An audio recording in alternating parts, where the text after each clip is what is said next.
Sauron lost his ability to shapeshift after the destruction of Númenor. Before that, however, he changed his form quite a lot. Let me tell you about a time when Sauron turned himself into the greatest werewolf the world had ever seen. In the winter of 455 of the First Age, the Battle of the Sudden Flame began. Morgoth's forces quickly broke through the siege and spread to the nearest areas. Dortonion was under constant attack. Finrod rallied armies in the south and set off with help. He fought in the Fen of Serech, and he would have died there if not for Barahir and his folk. Felagund swore always to help the House of Beor, and as testimony of his oath, he gave Barahir his ring.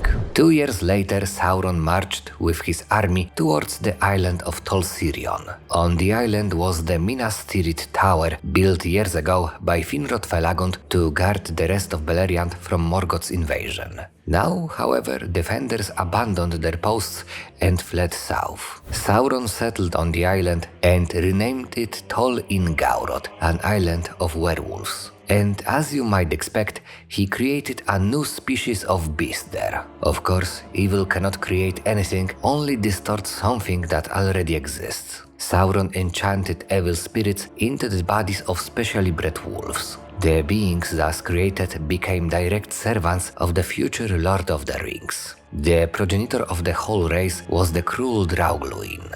The project fascinated Morgoth, who embraced one of the wolves, giving rise to the creature later known as Karkaroth. Let's go back to the story of Barahir, who helped Finrod. After the death of Bregolas, he became the head of the House of Beor and returned to the destroyed Dortonion. With a handful of people, he fought fiercely for every piece of land, although Morgoth's forces were constantly gaining strength. Soon only 12 warriors left. News of their audacity reached Morgoth. He then ordered Sauron to seek out and murder them. The opportunity came quite quickly because enemy spies discovered that one of Barahir's men sometimes wanders alone in ruined Dortonion. One night, that man saw a light in his destroyed house. He carefully went inside and found his missing wife. Quickly he realized it was a trap.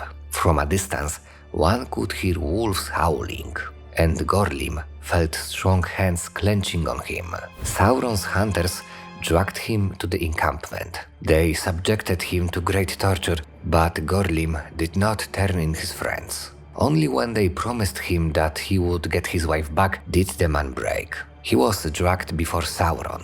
Overpowered by a terrible look, he answered every question with details. Finally, Sauron laughed at the man for his naivety. Elinella was dead, and Sauron made sure that Gorim could reunite with her. Only one of the Barahir's men survived the following attack. It was his son, Beren, who wasn't present at the camp during the attack. Beren crossed Sauron's path many years later in 465 when he was on his quest for Silmaril. Sauron spotted him and his allies as they tried to sneak past the island of werewolves. Finrod, who helped Beren in his quest to honor his father's deeds, decided to fight Sauron with a powerful type of magic: songs.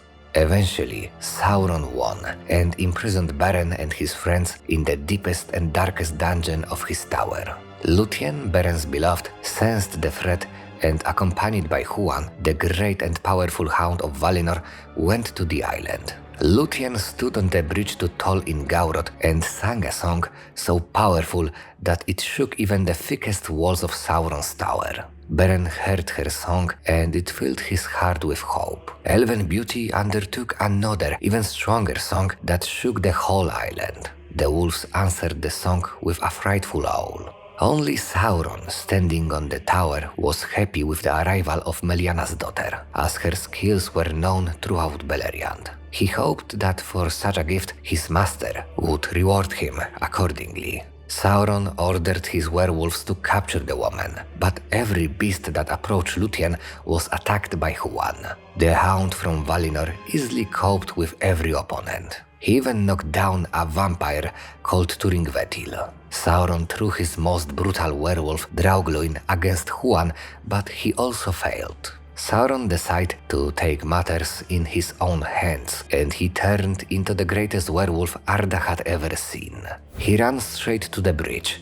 He was so terrifying that Huan instinctively jumped to the side, exposing Lúthien. Sauron rushed towards the princess, and the cruelty in his eyes was so great that the elf fainted. It was good for her, because as she was failing, her magic coat was right in front of the werewolf's eyes. Beast froze. Huan took the chance and hurled quickly at Sauron. Yelp and howl echoed through the mountains surrounding the valley. The hound stuck razor-sharp teeth into the werewolf's throat and nailed it to the ground. Sauron struggled and tried to change his form just to get out of the murderous embrace. Lúthien approached him and threatened to tear him from the fleshly shell, thus condemning him to Morgoth's eternal contempt. To avoid this fate, Sauron agreed to immediately surrender power over the island. After being released from his grip, quickly turned into a great vampire and, waving blood, flew towards Taur Nufuin. Unable to admit defeat before Morgoth, Sauron hid there until the end of the first stage.